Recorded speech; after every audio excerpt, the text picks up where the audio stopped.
మా తల్లి ఏం చదువుతున్నావు? గుడ్. బైపీసా ఎంపీసా? సరే.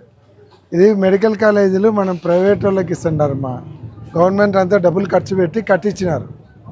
ఫ్రీగా ప్రైవేట్ వాళ్ళకు ఒక్కొక్క కాలేజీ సంవత్సరానికి 5,000 బాడీకి ఇస్తున్నారు. 500 కోట్ల ప్రాపర్టీ. అది వద్దు, గవర్నమెంటే నడపాలని మనం పెడతాం.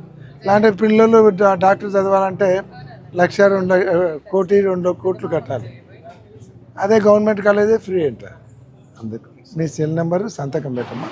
అట్లా చేయొద్దు, గవర్నమెంటే పెట్టండి అని గవర్నర్కు లెటర్ రాస్తున్నాం. కోటి సంతకాలు సేకరిస్తున్నాం జిల్లా రాష్ట్రం అంతా. మీరు తల్లి మీ ఫ్రెండ్స్కు మెడికల్ సీట్ రావాలి కదా. సెకండ్ ఇయరా ఏ కాలేరా?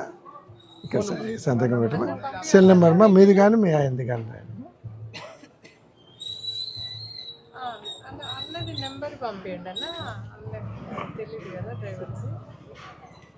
సంతకమ్మా.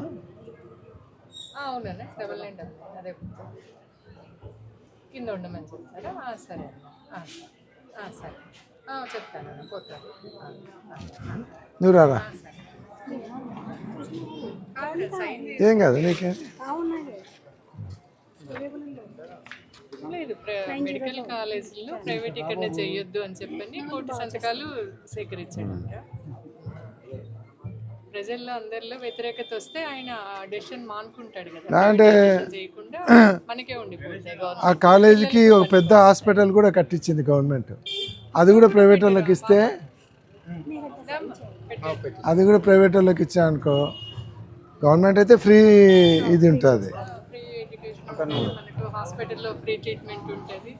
ప్రైవేట్ అయ్యేసరికి హాస్పిటల్లో కూడా మనం డబ్బులు కట్టాల్సి వస్తుంది. ఇక్కడ సంతకమ్మా.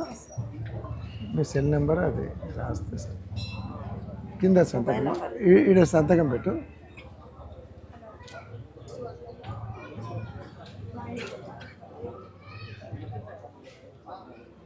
ఈడ మొబైల్ నెంబర్ దారా నూరా రామ్మా.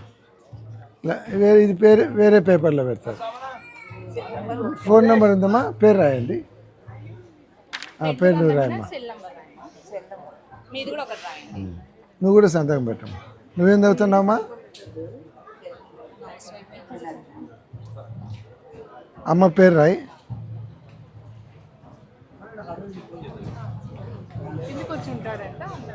నాయిరెడ్డి నెంబర్.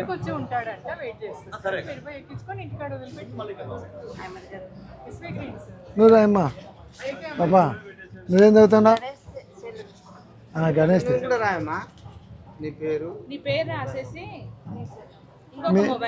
మీ బర్త్ నెంబర్ అన్నారా, నీ నెంబర్ అన్నారా, ఎవరిదన్నా రాయని ఇష్టం.